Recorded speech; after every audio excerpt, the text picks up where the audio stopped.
Хочу, чтобы мы читали 1 Коринфянам, 10 глава, 6 по 9 стихи. А это были образы для нас, чтобы мы не были похотливы на злое, как они были похотливы. Не будьте также идолопоклонниками, так как некоторые из них, о которых написано: «Народ сел есть и пить, и встал играть». Не станем блудодействовать, как некоторые из них блудодействовали, и в один день погибло их 23 тысячи. Не станем искушать Христа, как некоторые из них искушали, и погибли от змей. Не ропщите, как некоторые из них роптали, и погибли от истребителя. Все это происходило с ними как образы, а описано в наставлении нам, достигшим последних веков. Посему, кто думает, что он стоит, береги, чтобы не упасть. Спасибо. Это вы до 12 вы считали, да? Хорошо, ничего. Очень хорошо. Я сегодня хочу проповедовать на тему, как это по-русски лучше сказать. Когда человек не сдает экзамен в школу, то есть не проваливает, не проваливай школу жизни. Не проваливай совсем. Не провали, не завали школу жизни. Да? Не, потому что не провали это как бы один раз. А не проваливай, люди же постоянно иногда могут повторять ошибки и постоянно проваливать это. Как? Не заваливай. Не заваливай экзамены жизни. Или не заваливай школы жизни. Да, не заваливай школы жизни. Вот такая у нас будет сложное название. Ну что ж, поняли уже? Дошло уже, да? Вот в этом местописании, которое мы читали, 1 Коринфянам 10 глава, как раз именно вот это пытается нам сказать апостол Павел. Если сегодняшними словами использовать, если сегодняшний язык, то есть Бог, иначе говорят, старается нам говорить, что слушайте, жизнь это школа. И каждый день мы все сдаем экзамены, жизненные экзамены. Были те, которые проваливали эти экзамены, завалили. А ради вас, чтобы вы не проваливали и не завалили ваши экзамены, жизненные школы. Поэтому пишется это все. Все это для вас. Библия для вас, чтобы вы сдали экзамены жизни. И поэтому говорится в этом местописании, которое мы читали, 10 глава, да, 6 стиха, что это все, что было в Библии, в Ветхом Завете, были образы для нас, чтобы мы не были похотливы на злое, как они были похотливы. То есть они завалили экзамены жизни. Они провалили жизненные экзамены, они провалили школы жизни. И Бог говорит, что это все написано и пишется здесь в Библии для нас. Чтобы мы не были как они, и чтобы мы не провалили жизненные шансы, жизненные школы. И говорится даже, не будьте также идолопоклонниками, как некоторые из них. Вот какие экзамены они не сдали. Они не сдали экзамены в идолопоклонстве, как некоторые из них, о которых написано: народ сей ел и пил и стал играть. То есть 7 стих. Они жили только для себя, образ жизни, есть, пить и играть. То есть жили в свое удовольствие. Это есть школа жизни, жизненная школа. Они провалили этот экзамен. Потому что жизнь не для того дана, чтобы просто пить, есть и играть в ней. Просто жизнь не дана для своего удовольствия только всего лишь. А жизнь дана для чего-то более серьезного. И эти люди этого не поняли и проваливали этот экзамен. Провалили свой экзамен жизненный. Но мы имеем лучшую позицию, чем они. Чтобы нам не провалить жизненные наши экзамены, жизненные школы.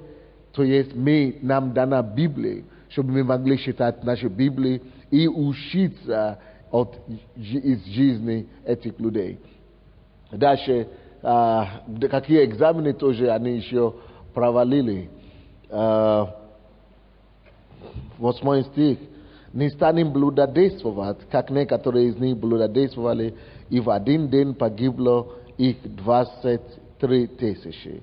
Не станем искушать, то есть блуд, это еще один экзамен, который они не сдали. И не станем искушать Христа, как некоторые из них искушали и погибли от змеи. Искушение Бога, то есть делают вещи, которые провоцировали Бога.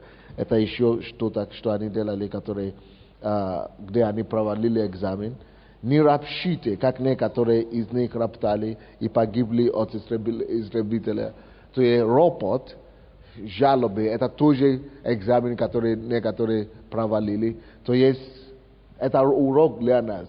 Если ты хочешь жить и сдать экзамен жизни, не блудодействуй, не занимайся идолопоклонством, не преврати удовольствие в свой идол, и не роптать в жизни, не занимайся ропотом, потому что эти вещи приводили к гибели того народа. И чтобы вы не погибали, слушайте, обратите внимание на эти вещи. То есть жизнь, как она бывает, как она учит нас, как она служит нам как школу. Либо мы будем учиться у других, у чужих ошибок, либо мы будем на собственных ошибках учиться. Либо на чужих, либо на собственном. Вот и здесь говорится нам именно об этом. Пожалуйста, не учитесь на собственном, не ждите, пока вы совершите собственные ошибки. Учитесь лучше на чужих ошибках. Чужих ошибки уже написано нам здесь. И если мы будем обращать внимание на эти ошибки чужих людей, тогда мы сможем избежать их ошибок и таким образом сдать экзамены жизни. Итак, жизнь – это школа. Если жизнь – это школа, значит мы живем каждый день. И если жизнь – это школа, получается, что сегодняшний день – это тоже жизнь. Я живу сегодня, я жил вчера, значит вчера были уроки, которые мне жизнь преподносила. Но кто-то это уловил, что жизнь – это школа, значит были уроки вчера, которые жизнь пыталась, или Бог пытался мне донести. Который либо я понял, уловил эти уроки, либо я не уловил. Жизнь – это школа. Или сегодня, подумайте, что у вас было сегодня, чем вы занимались сегодня, какие были ваши дела. Вот, были определенные уроки, которые определенные действия ваши, или определенные ваши занятия привело вас сегодняшнего дня, в течение дня. Если вы подумаете и делаете правильные выводы, вы обнаруживаете, что да, действительно был урок один, который Господь хотел мне преподнести сегодня. Либо через книгу, которую вы читали, либо через местописание, которое вы читали, либо через инцидент определенный, или инциденты определенные, которые у вас происходили на работе, или в автобусе, или в транспорте. Есть жизнь – это школа. Жизнь – это школа. И постоянно жизнь учит нас чему-то. Либо учит нас то, как не надо жить, то, как не нужно поступать, либо наоборот учит нас, как наоборот нужно поступать. Либо на собственном этапе, опыте. Вы знаете, некоторые люди живут как стеклянные глаза, то есть стеклянная жизнь. То есть они живут и не замечают уроки и те моменты, на которые Господь хочет заострить их внимание. Допустим, когда вы едете на дороге, вы видите, как кто-то поехал.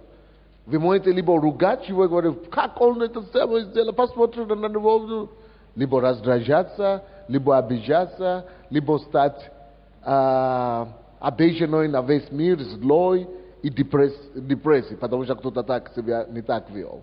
Либо просто сделайте вывод, как сейчас мы учимся, что ничего страшного. Жизнь – это школа. Значит, он подрезал меня, допустим, или он проехал на красный свет. Класс!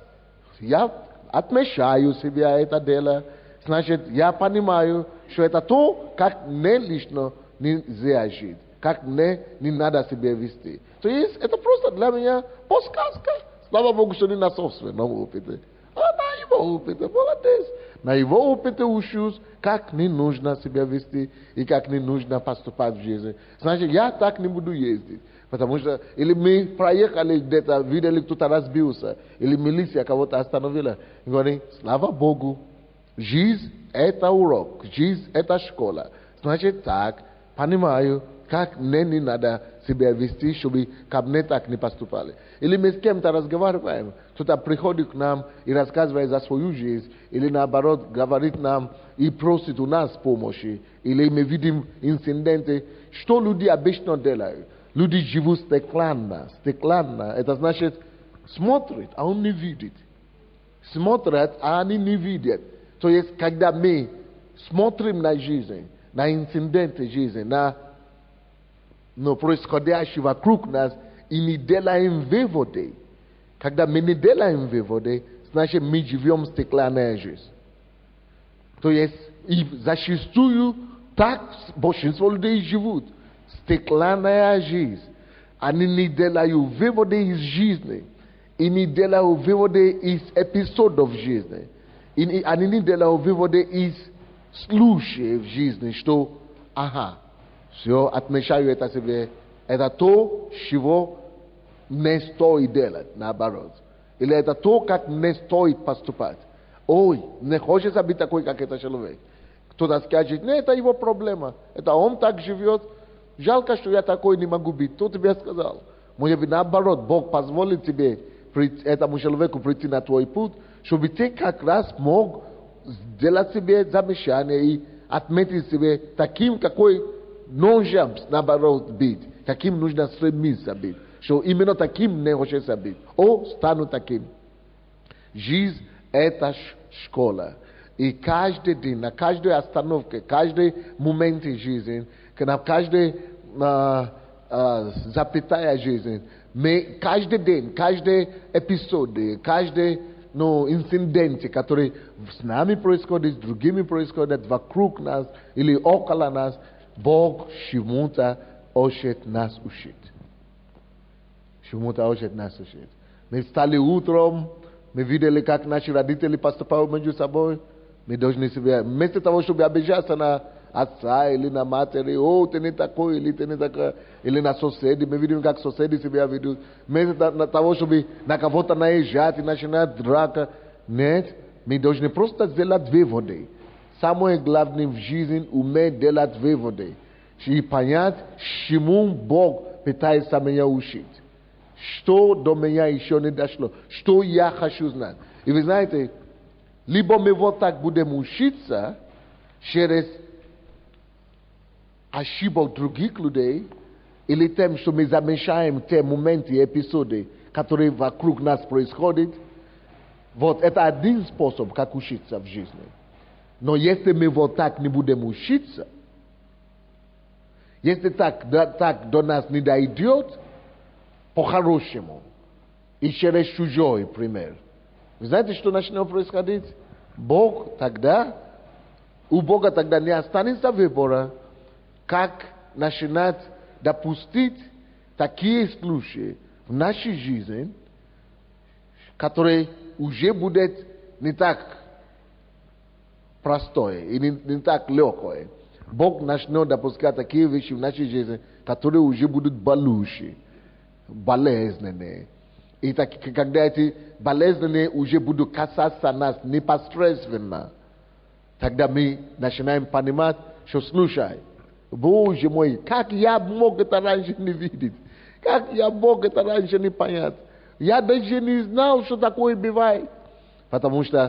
Не потому что мы раньше никогда это не слышали, а потому что мы не заострили на это внимание. Мы не обратили на это внимание. Мы жили своей жизнью, мы стеклянную жизнь жили. Или мы где-то на воздухе, как эта фраза какая-то есть. Мы летали в облаках, да, мы вертались в воздухе, мы летали, это меня не касается. Как раз то, что тебя не касается пока, это самый лучший урок для тебя. не дай Бог, чтобы тебе оказалось. Потому что когда коснется, ой-ой-ой, тогда уже дойдет, конечно, но уже какой ценой. Очень важно, чтобы мы поняли, что в жизни Бог сначала учит нас по-хорошему, прежде чем Он уже, когда мы не воспринимаем по-хорошему тот урок, который Он нас учит, и то, что Он хочет до нас довести или донести, преподнести урок, тогда Он уже теперь не понял так. Вот теперь поймешь по-другому. И тогда уже мы, потому что самые доходчивые уроки в жизни – это уроки собственного опыта. Собственной жизни, собственного опыта. Когда ты уже сам лезешь туда, когда ты уже сам попадаешься, когда ты уже сам чувствуешь, как это больно. Вот и эта боль запоминается лучше, чем любой лекции. Это боль, это опыт тяжелый. Кто из вас помнит, когда он рос? Когда говорили тебе, нам всем говорили, что огонь не трогай, это огонь. Или это электричество, не трогай.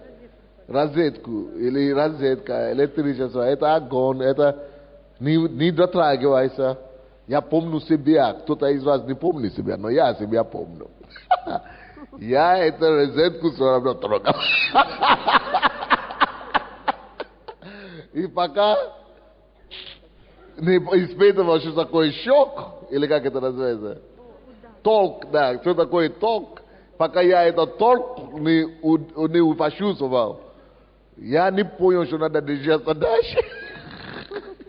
Но после того, как толк пару раз прошелся по телу, уже не надо, чтобы кто-то сказал. Кто никогда не испытывал, что такое толк? Никогда не переживали? Никогда не испытывали, что такое электрический ток? Никогда не пробовали? Ну, послушные вы оказались. Ваши детства отличались от моего. Я на собственном опыте постоянно учился. А огонь, кто из вас не испытывал, что вы никогда не знаете, как огонь, как это, жарит, какое слово? Сжигает, обжигает. Кто еще никогда не обжигался огнем? Вы никогда не... Никогда? Вау, никогда не знаете, как это больно, когда огонь обжигается? Никогда? Было или не было? У кого не было? Ни разу не было, чтобы огонь обжигался? Молодец, ой-ой-ой-ой-ой. Повезло. А есть такие ребята, как особенно мужчины, любят это на себе пробовать. Но я вам скажу, что на себе не сладко. Потому что тогда надо было, боже мой, как я туда вообще добрался? Почему это произошло со мной? И начинаю уже жалеть, серьезно.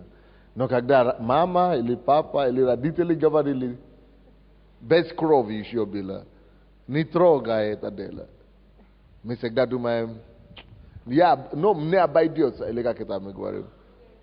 Меня это, как-то обойдусь, как это. Мне не будет больно, всем будет больно, только не мне. Вот так часто бывает в жизни, к сожалению. Жизнь – это школа. Вопрос только в чем? На чьей ошибки мы с вами учимся? На чужом или на чужой или на собственном? Чужой – это когда нас учат, когда мы, допустим, вы пришли в церковь сейчас, да? И я учу. Слушайте, здесь написано, не блудать действовать, не быть похотливым на зло, на то, что есть, пить и играться, не будь идолопоклонства. Это самое. Мы считаем это все. Когда мы это все считаем, мы все говорим, понимаю. Обычно, когда человек вам говорит «понимаю», это значит, он ничего не понял. Потому что тот, кто понял, он задумывается. Он задумывается и говорит, да, не дай Бог. Жизнь – это школа. И самое лучший способ учиться в жизни, чтобы избежать много инцидентов в жизни и много кризисов в жизни, это учиться и слушаться. Это послушание. Почему в притче 1.7 написано, что начало мудрости это страх Божий? Потому что страх Божий приводит тебя к послушанию. Когда есть страх Божий, ты слушаешься. Ты просто это делаешь, потому что тебе сказали, что плохо. Или не надо это делать. Ты слушаешься. И благодаря страху Божьему ты избегаешь много чего. Потому что это есть начало мудрости. Почему именно начало мудрости? Это есть основа мудрости. Основополагающая мудрость. Это самая основная мудрость. Это самая основная мудрость. В чем это заключается мудрость? В том, что ты, если ты слушаешься, когда тебе говорят только от страха перед Богом, от страха послушания. Ты только слушаешься, значит, ты избегаешь много неприятностей. Значит, ты таким образом учишься не на собственных ошибках, но учишься на знание, которое у тебя есть. Ты учишься через знание, которое у тебя есть. И я каждый раз это вижу и убеждаюсь в этом в нашей церкви. Каждый день ты слышишь историю кого-то, чью-то историю. Кто-то встречается, допустим, с неверующим человеком. Да, девушка росла в церкви и вдруг влюбилась в какого-то неверующего. Потом забеременела, и где твой любимец, который все стихи писал? Буду жениться, и вдруг пропал.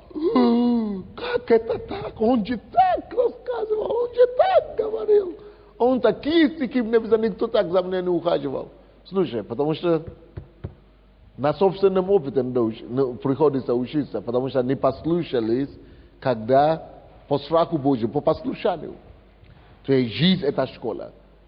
Еще это тоже, о чем это говорится также, жизнь это школа. Жизнь это школа тоже говорит о том, что все, что с нами происходит, не случайно происходит. Очень часто мы любим других людей обвинять во всех наших негодованиях и во всех наших неустройствах, да? Что кто-то другой обязательно в этом виноват, да? И вы знаете, мы все пройдем, и все проходим этот момент. Но я вам скажу что-то. Если вы не поймете, что жизнь это школа, и что Бог позволяет, чтобы что-то с вами происходило, потому что Ему интересно вас чему-то учить. И если вы не поймете, что это Бог вас учит, и вы говорите, что это кто-то виноват, поймите, пока вы указываете палец на кого-то, это значит, что вы не готовы учиться. И пока вы указываете палец на кого-то, что кто-то виноват, это значит, что вы еще будете повторять эту ошибку. Это значит, что Бог будет постоянно допускать, чтобы вы еще раз этот класс повторили. Это то же самое, как школа. Вы не сделали вывод нужный, а это же не школа, как человеческая, как ты можешь, учителя могут сказать, ничего, мы помилуем тебя, давай, пройдешь, ничего, давай, мы тебе оставим оценку, не сдав на самом деле экзамен. Но тут жизненная школа. Если ты не сдал этот экзамен, если ты не понял, что это ты виноват, что это в тебе Бог что-то пытается разобраться, воспитывать, что это тебе уроки какие-то Бог уже преподнести, а ты говоришь, что нет, это кто-то виноват, обижен на мир, ты злой на все виноваты, кроме тебя.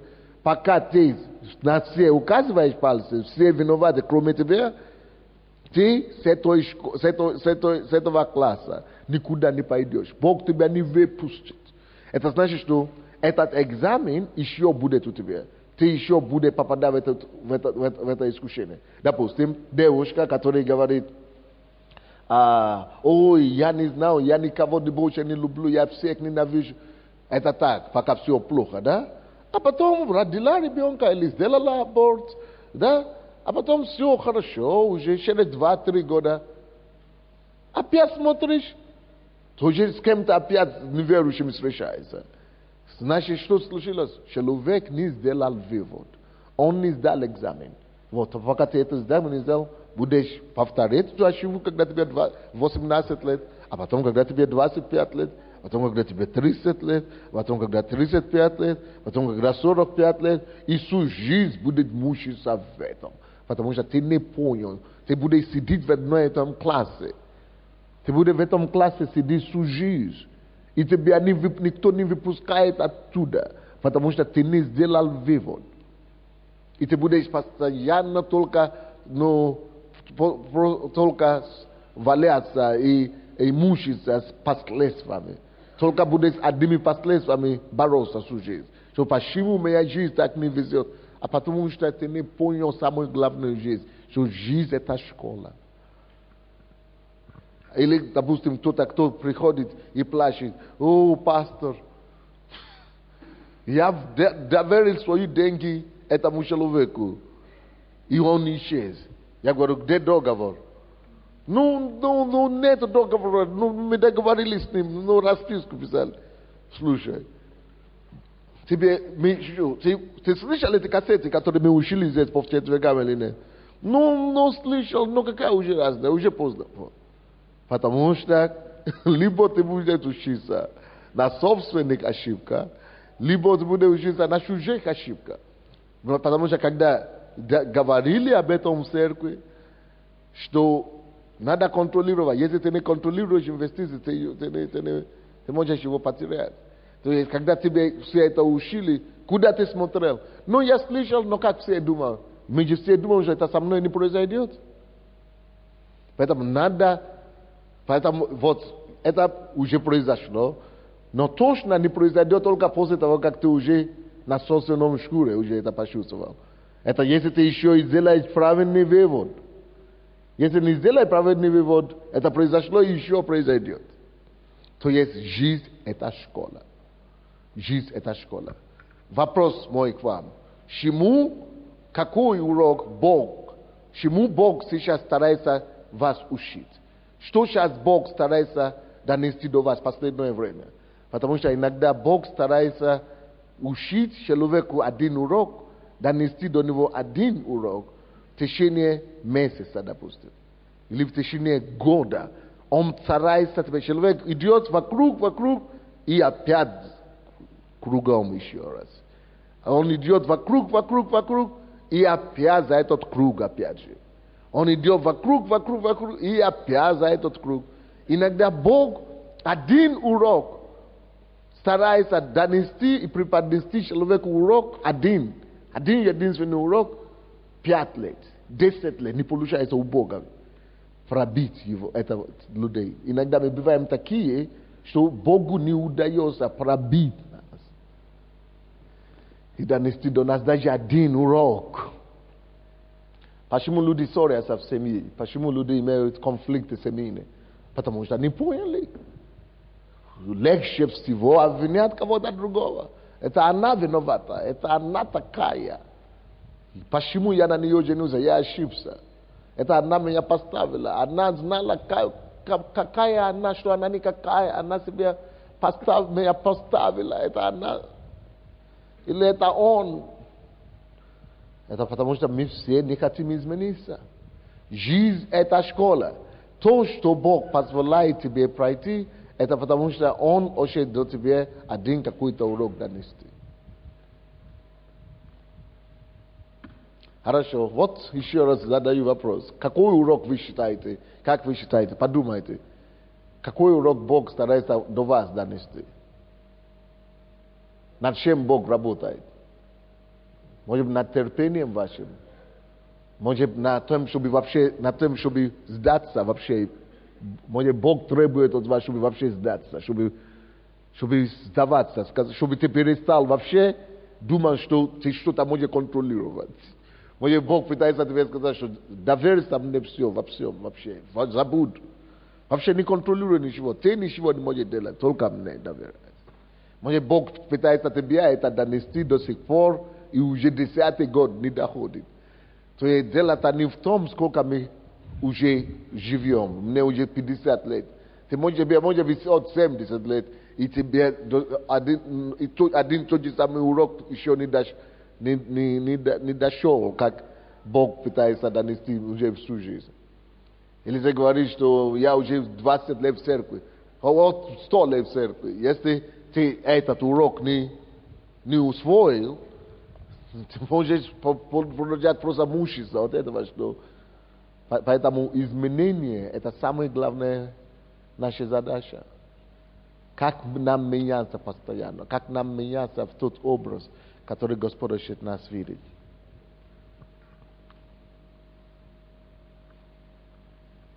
Если мы поймем, друзья, что жизнь – это школа, мы можем получать выгоды, прибыли, благословения от каждого жизненного опыта нашего. Каждый день может давать нам богатство мыслей. Можно завести даже тетради, где писать уроки, какие я унес с этого дня. Какие уроки. Вы помните, были время, когда дневники были очень популярны. Все мудрые люди того времени, все заводили дневники и писали, какие уроки этого дня они вынесли для себя. Какие уроки из своей жизни, какие уроки из жизни других людей, потому что они поняли главное, что жизнь – это урок, жизнь – это школа.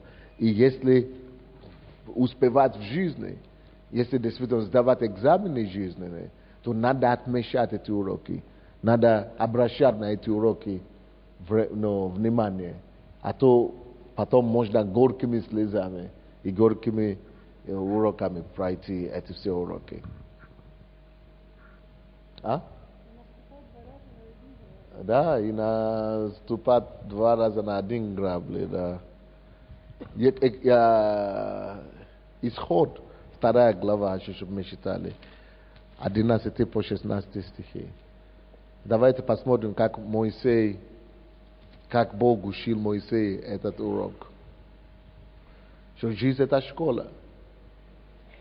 Спустя много времени, когда Моисей вырос, случилось, что он вышел к братьям своим, сынам Израилевым, и увидел тяжкие работы их, и увидел, что египтянин бьет одного еврея из братьев его. Посмотрев туда и сюда, и видя, что нет никого, он убил египтянина и скрыл его в песке.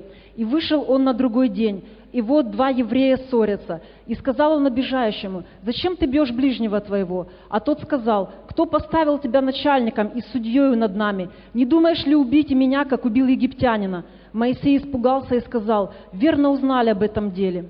И услышал фараон об этом деле, и хотел убить Моисея. Но Моисей убежал от фараона и остановился в земле Мадиамской, и сел у колодезя. У священника Мадиамского было 7. Спасибо. Это до 16-го, по-моему, я сказал. То есть, Моисей, какой урок мы видим здесь? Жизнь – это урок. Моисей хотел изменить мир. Когда он был молодой, до того, как он прошел школу жизни, он думал, что мир можно изменить то, как он его понимает, то, как он ревностью. Я же вижу несправедливость. Значит, мы будем его менять. Вот несправедливо, чтобы египтяне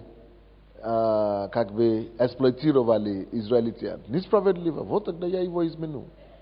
А как он считает, что изменить его? Как он неопытный, сырой. Почему мы говорим, что люди неопытные, люди молодой, он молодой. Вот как и молодой человек, что он сделал? Он видит, что опять египтянин убивает или бьет своего земляка, израильтянина. Он просто взял, говорит: я же сильнее, и я имею право на оружие. Я из царского двора, я принц этой земли. И взял и убил этого обидчика. Убил. Но он думал, что таким образом он может обеспечивать освобождение целого народа от плена египетского. Но одного убил, но когда ты так ведешь себя, ты так пытаешься менять мир, а ты зарабатываешь больше проблем себе, чем решение этой же проблемы, которую ты говоришь. То есть школа, жизнь стала для Моисея школой в данном случае. Потому что на следующий день он понял, что все, что ты делаешь, ничего тайного нет. Все тайное становится явное. И что произошло? То, что он сделал, это привело к тому, что кто-то уже об этом узнал, На следующий день ему уже говорили об этом, а потом царь уже его искал, то есть фараон уже хотел его убить. И за эту ошибку жизненную, да, сколько лет, кто из вас знает, сколько лет ему пришлось заплатить? Сколько лет оплатить?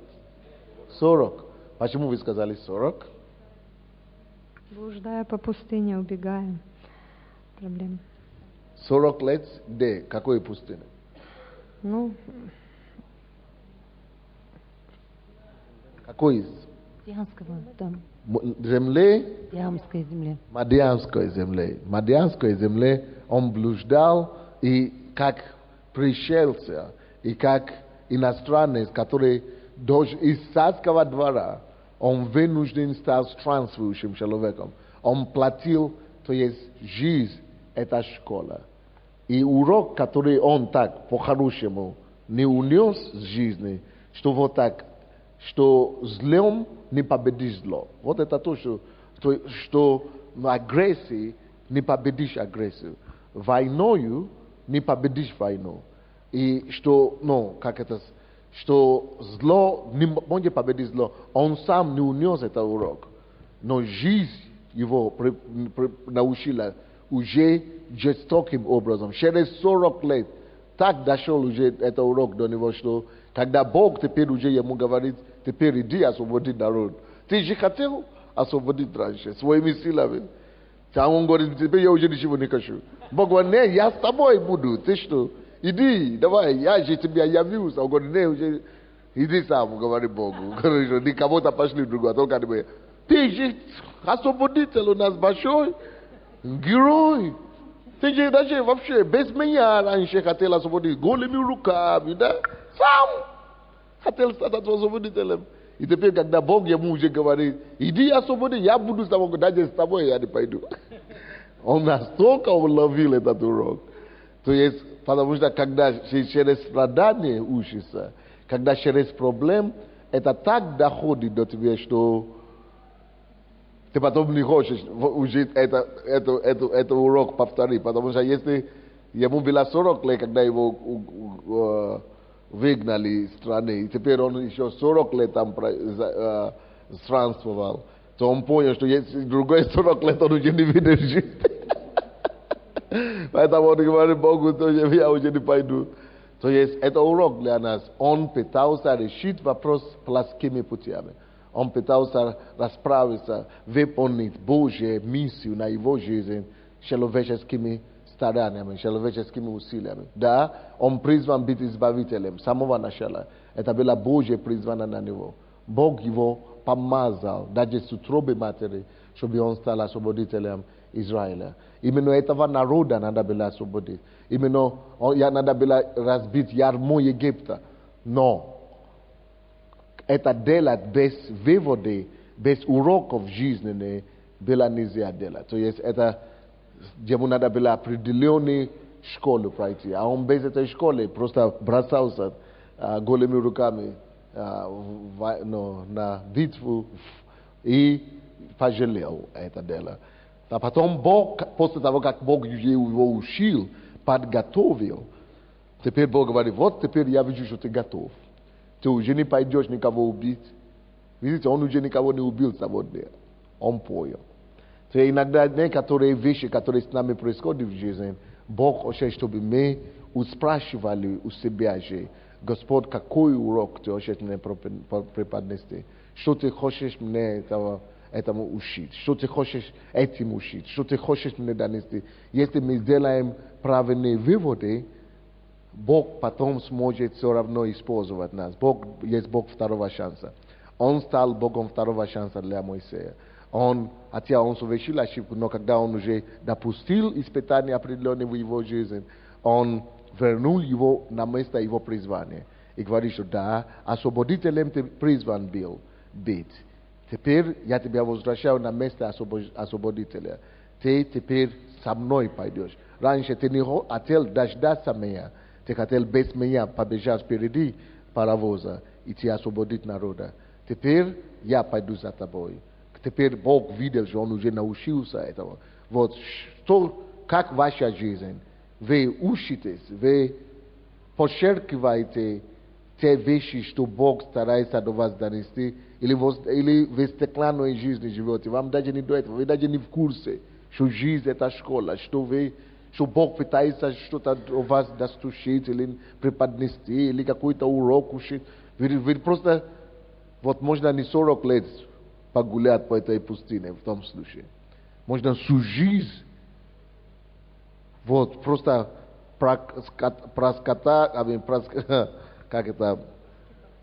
проскитаться по всю жизнь и так не понять и даже не понял смысл, зачем я вообще здесь, с чего я вообще сюда попал. Очень важно, чтобы мы поняли, что каждым днем Бог допускает, каждый день Бог допускает какие-то события, чтобы мы больше не повторяли. Чтобы мы уловили урок и больше не повторяли. Чтобы мы уловили урок и больше не повторяли. Чтобы мы уловили урок и больше. И если мы уловим эти уроки, тогда Бог сам берет нас за руки и говорит: я тебе тогда даю второй шанс. Теперь пойду с тобой. Теперь дам тебе еще раз подняться. Но многих Он не даст подняться еще раз. По одной простой причине, что они так и не поняли, они не уловили даже тот самый урок, который Господь хочет им преподнести. Вот давайте подумаем, какие у нас были с вами промахи такие в жизни, ошибки. И каким образом мы избегаем эти ошибки. Жизнь – это школа. Каждый день предназначен, чтобы нас чему-то учить. Какие выводы мы делаем? От этого будет зависеть, идем ли мы вперед, пойдем ли мы дальше вперед, или пойдем ли мы назад. Когда мы поймем, что жизнь – это школа, тогда каждый наш опыт, каждая наша ошибка, каждый наш шаг, каждый эпизод нашей жизни, они начинают нас чему-то учить. Они начинают преподносить нам какие-то истины. Они начинают нам помогать. Они начинают на нас работать. Есть другой пример Авраама, который, я думаю, что было бы неплохо нам посмотреть. Давайте посмотрим Бытие, 16 глава.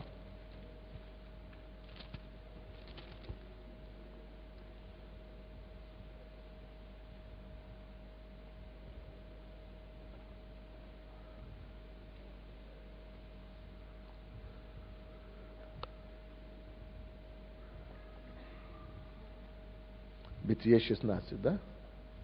3 по 6 стихи.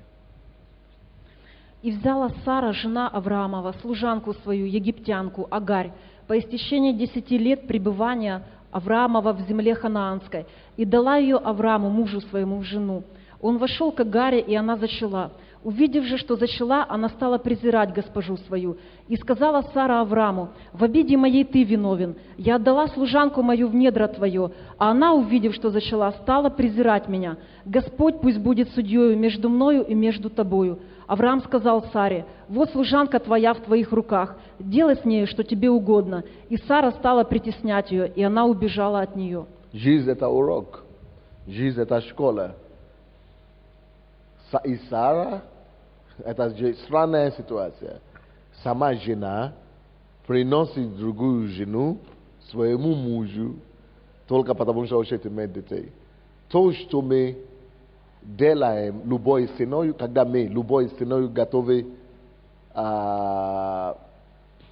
получить то, что нам хочется получить, любой ценой, да? Мы потом это жалеем.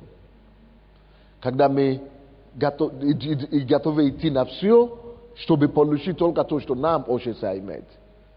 Потом боль от этого и сожаление от этого потом намного хуже, чем то удовлетворение или удовольствие, которое нам очень хотелось иметь.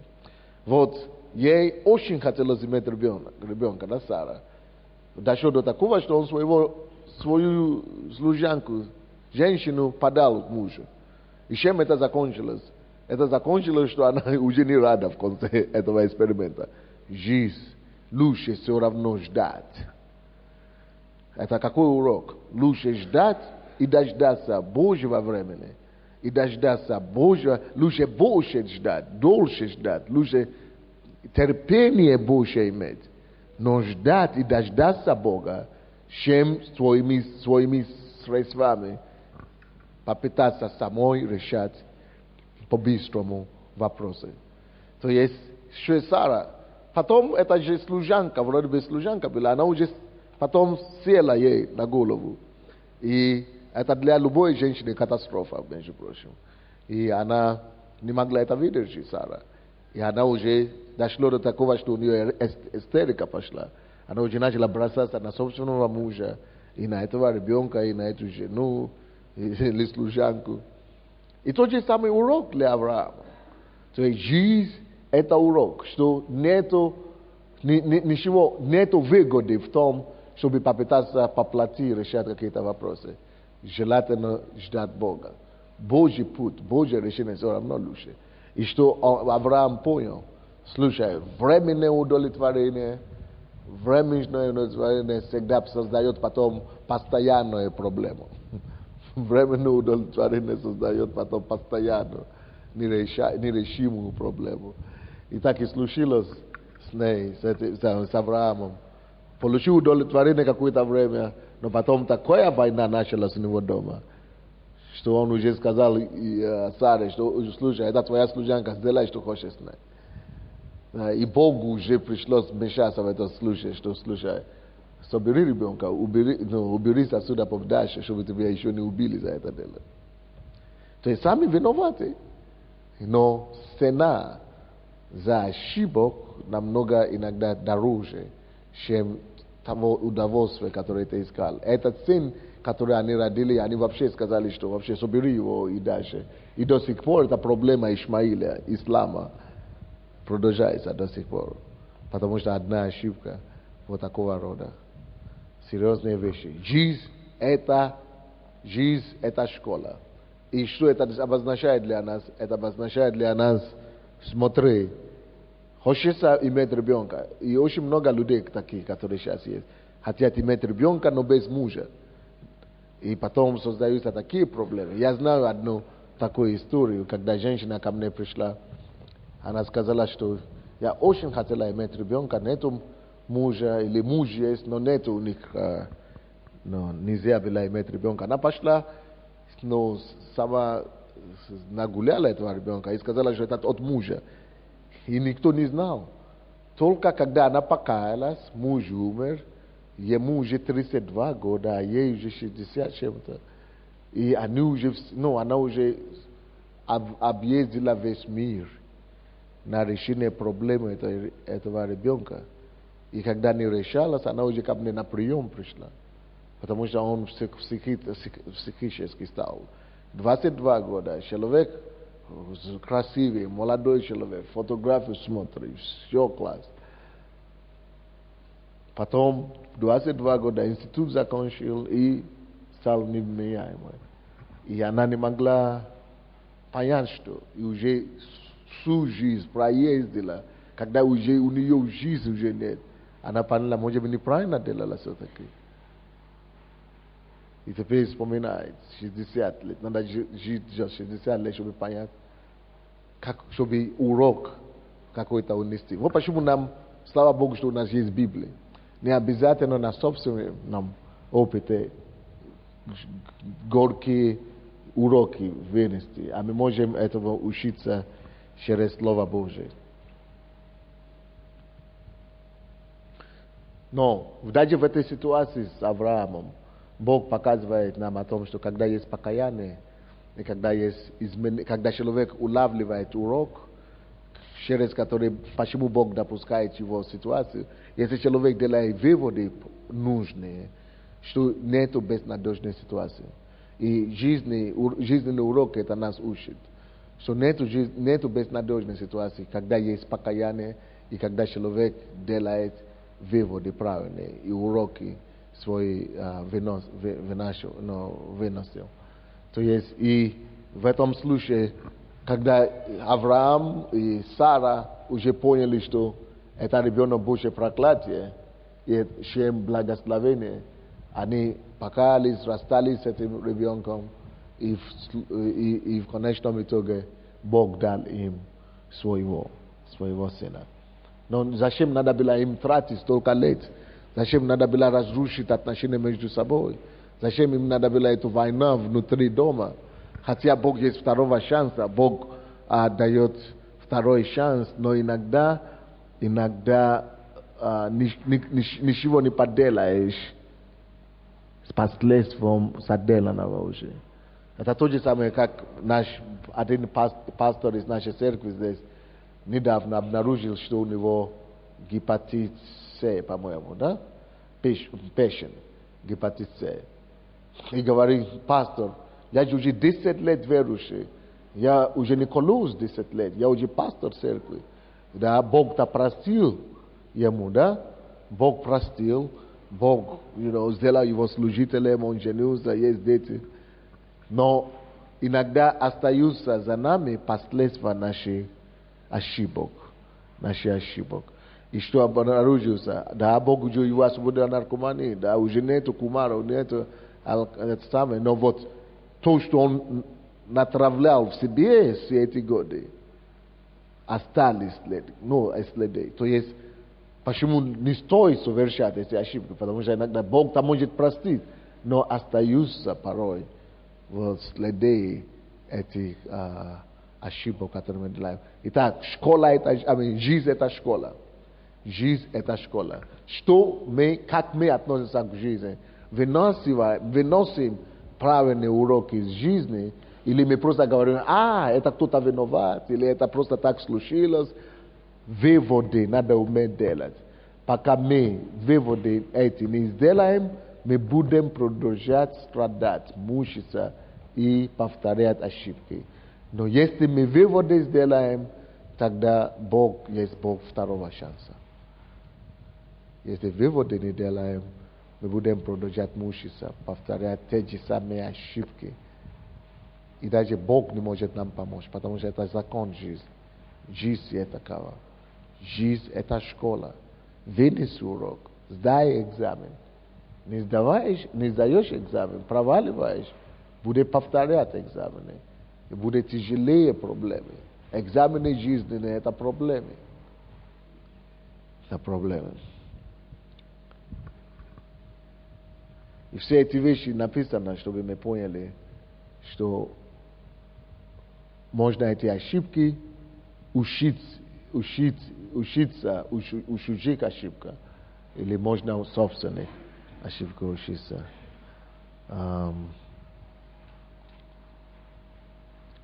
Еще одно местописание прочтем, прежде чем мы закончим.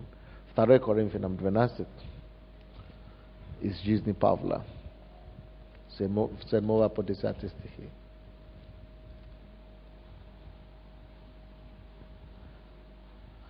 Поймите, что нету безнадежной ситуации и нету даром или зря прожитого дня. Каждый день прожитый нами есть какой-то урок для нас там. Все опыты, которые у нас бывают, все происшествия, которые у нас происходят, есть какой-то бенефит или какую-то пользу, которую Бог хочет нам дать через них. Хорошее, положительное, есть какое-то постоянно, какие-то уроки, какие-то истины, что Бог хочет нам преподнести. Так что нету зря прожитого дня и нету потерянные опыты или просто опыты, которые просто так, они чего-то нас учат.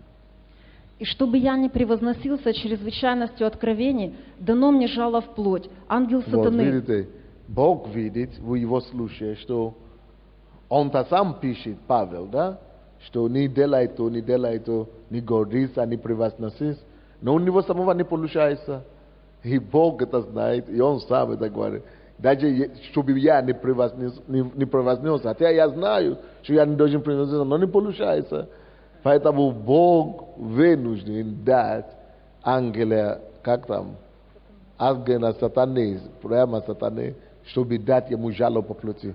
И слушай, у нас все есть такой, какой-то жалоб своего рода. У каждого своего жалоб плоти. Дьявол знает, где у тебя есть проблемы, где у тебя есть слабости, что у тебя не получается, чтобы тебя не даст упасть в эту дебру, да, в эту яму. Бог будет позволять тебе иметь какие-то моменты, чтобы ты понял, что я еще слабый, я еще немощный. О, Господи. То есть какие-то ошибки, которые у тебя будут появляться постоянно. Или какие-то слабости. Когда ты осознаешь, что я никто вообще. Я вообще все, мразь и все. Потому что вот если бы не так, он бы уже думал, что все, я великий апостол, что еще мне надо. Бог имеет методы, имеет какие-то вещи, которые Он будет использовать, чтобы всех нас укоротить, дать нам понять, чтобы мы не превозносились больше, чем надо. Читай еще раз. С самого начала. И чтобы я не превозносился чрезвычайностью откровений, дано мне жало в плоть, ангел сатаны, удручать меня, чтобы я не превозносился. Трижды молил я Господа о том, чтобы удалил его от меня. Но Господь сказал мне... Он даже умолял Господа трижды, чтобы Бог удалил эту проблему, и эту жалобу от него. А Бог как бы не слышит. То есть некоторые вещи, за которые мы все с вами молимся. И думаем, Господь, почему ты это не несешь? Потому что Бог понимает, что это урок, ты не усваиваешь иначе. Только таким образом этот урок до тебя может дойти. И вот так с ним. То есть без ангела света тут даже Бог сам не обойдется. Потому что ты с этим делом не справляешься. И мне приходится тебе через слезы, через неприятные таких переживаний останавливать. То есть будут такие слабости у нас, которые позволяют нам понять, что мы всего лишь люди.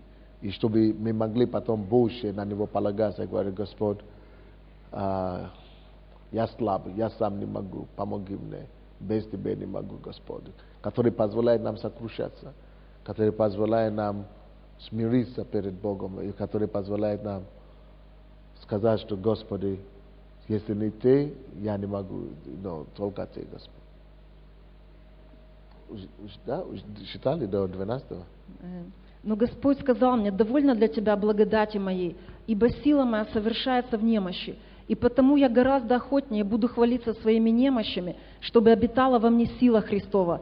Посему я благодушествую в немощах, в обидах, в нуждах, в гонениях, в притеснениях за Христа. Ибо когда я немощен, тогда силен.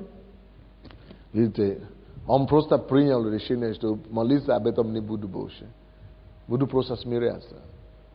И буду хвалиться этими моими немощами и слабостями, чтобы я больше не превознесся. Чтобы я понял, что... То есть, может быть, кто-то из вас заметил за собой, что у него какая-то слабость или какие-то проблемы, и думает, Господи, чего это не уходит от меня? Может быть, Бог позволяет там, чтобы мы могли... Через это есть та веревка, через которую Он держит к себе. Потому что если это еще уйдет, мы как бабушка улетим просто, как птицы свободные. Но когда есть какой-то жалоб, какая-то проблема, это позволяет нам понять, что, слушай, без Тебя, Господь, я никто. И мы сокрушаемся больше и продолжаем искать лицо Бога. Жизнь, короче, это школа. Жизнь это школа. Кто-то сдает экзамены, кто-то проваливает, кто-то учится на лекции, а кто-то через тяжелые жизненные практики, которые очень бывают больно. Но самое главное, чтобы мы всегда поняли, что каждый день Бог дает нам, чтобы мы могли учиться, чтобы мы могли сделать выводы, и чтобы мы могли работать над собой и идти к тем целям, которые Он нас призывает. А если мы где-то ошибаемся, надо признавать свои ошибки, чтобы мы могли вернуться вовремя в то призвание и в то русло, которое Он нас ведет, чтобы мы не проваливались. Ну что ж, вот такое не совсем утешительное слово для нас. Но если мы будем слушаться, если мы будем обращать внимание, что происходит, все, что происходит вокруг нас, надо задавать вопрос, что Бог старается мне учить в этом случае. Чему Бог пытается мне учить? Что Он хочет до меня донести? На что Бог хочет, чтобы я обратил внимание? Если вы побыстрее найдете этот урок, побыстрее вы выйдете с этой проблемой. Если вы тянете это дело, и вы не находите ответ, почему Бог допускает это у вас, так вы можете и никогда не выйти из этой ситуации. Тем быстрее вы ответите на вопрос, чему и почему Бог это допускает, тем быстрее будет выход с этой ситуации. Тем быстрее делаете вывод, быстрее приходит освобождение и реабилитация, и второй шанс. Здравствуйте, друзья. Я хочу вас спросить, кто веде сімейний бюджет кожен день? Слава Богу. Хочу вам сказать, что я тоже веду каждый день семейный бюджет. Почему? Потому что меня Бог сейчас учит послушанию. Если я Богу не послушен, то або выключают свет ночью, або я не считаю. Если жена мне не помогает, мы политику общую ведем. Если она каже, что Петя, если ничего не получается, я иду спать. Если она уже йде спать, то я сразу все понимаю. Я хочу вам сказати, що я хочу бути послушним Богу. І не роптати, не хочу бачити проблеми у других людей. Хочу знаходити їх в себе. Спасибо большое. Да. Я хочу засвидетельствовать по вашей проповеди. Я как-то Сара. Как-то что? Как-то Сара. Потому что... Как-то Сара? Да, да. Я в жизни без церкви была очень больная. А мой муж, он был очень похотливый, для женщин красивый. И вот я уже заболела, даже ревновать его стала. А потом как-то мы лежим на кровати, я говорю, найди себе молодую жену, я тебе уже не удовлетворяю. Как сказала, в духовном мире он нашел на 12 лет, 52 года, и ушел от меня. Вот эта проповедь, Господь, как раз для меня. Вау. Спасибо вам большое. Тяжелый. Вы видите через жизнь свою. Да, 33 года прожила с ним. И ужас. Спасибо за то, что вы были готовы нам рассказать об этом.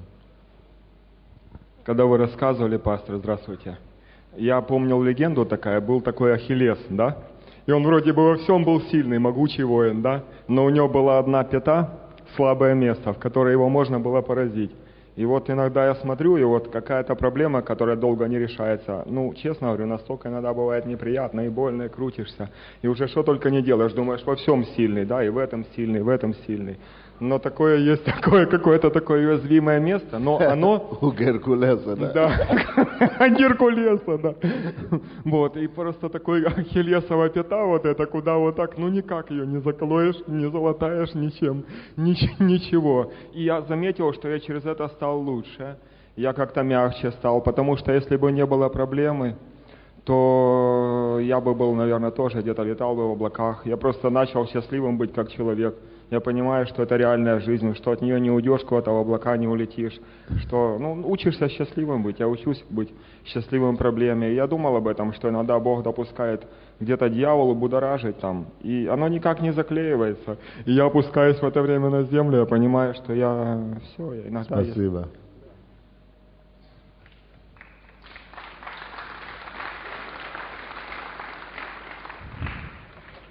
Все, да? Хорошо. Никто больше не свидетельствует, да? Хорошо. А что у вас? Я тоже просто хотела признаться, что, есть много предложений в бизнесе. И иногда ты видишь такие вот предложения, что ты просто... Бизнес-леди. Да, я на таких предложениях около $50 тысяч потеряла. Я вам серьезно говорю, я просто обличилась, я покаялась перед Богом, я стала на колени и говорю, Боже, прости меня за то, что у меня была алчность. А почему предложение плохое, да, было? Да, было, то есть, пожалуйста, в первую очередь, когда вам идут какие-то предложения, какие-то сумасшедшие проценты от бизнеса, проверьте его. Даже если это братья и сестры, проверьте, потому что сам же этот брат или сестра, они могут об этом не знать. Это первое. Второе, Бог, Он учит через это. И я поняла, я вывела такой урок, что Бог меня научил, И в следующий раз я так поступать не буду. И в следующий раз документы были идеальные, были нотариусы, были все. То есть, просто прогорели. И я вам хочу сказать, что в первую очередь не смотрите на большие проценты, смотрите, или ликвидный этот проект. И сейчас, на данный момент, это было еще где-то полгода тому назад, я никому не признавалась и не хотела вообще никому не говорить. Зачем это говорить? Вот, и слава Богу, часть денег вернулась, часть все-таки не вернулась. Но это был такой сильный урок. И я начала идти и обучаться. Я начала обучаться, как правильно заполнять документы, как действительно делать такие соглашения, там, где я не буду в проигрыше, по крайней мере, верну ту сумму, которую я вложила в тот или другой проект. Но прежде всего мне нужны знания. И я поняла, что я не смогу быть супер бизнес-леди, если у меня не будет практических знаний. И это был большой урок для меня, и сейчас, слава Богу, все хорошо. Аллилуйя. Спасибо. Да, вот жизнь такая. Жизнь — это школа. Жизнь — это школа. Значит, никто это не убедился в собственном опыте, да, кроме этих троих, что жизнь — это школа. И экзамены нужно сдавать по жизни. Господь, в имени Иисуса, мы молимся за эти нужды. Господь, восполни эти нужды. Мы разрушаем всякие проблемы здесь, постанавливаем исцеление, освобождение, благодать Божия. Прикоснись, Господь, и разреши все вопросы и нужды здесь, Господь, в жизни этих людей, где бы они ни были, во имя Иисуса Христа. Господь, мы благословляем всех Твоих детей сегодня. Мы просим, чтобы Ты сделал нас видящими, слышащими, чтобы Ты, Господь, делай нам устно чувствительными ко всем жизненным ситуациям, через которые Ты будешь проводить нас. Помоги нам, Господь, понять, учиться не через свои ошибки, не через какие-то трагические случаи в жизни. Помоги нам, Господь, делать выводы правильные через каждую ситуацию, которая вокруг нас проходит и которая происходит с нами. Именем Иисуса мы разрушаем всякие искушения, мы разрушаем и сопротивляем, мы разрушаем всякие атаки на жизнь братьев и сестер. И мы просим, Господь, чтобы Твоя сохранность, Твоя защита была вокруг и с каждым человеком, чтобы мы были избавлены от всяких дьявольских наезд и атак. Мы просим Тебя об этом во имя Иисуса Христа. И весь народ Божий скажет: Аминь. Будьте благословенны.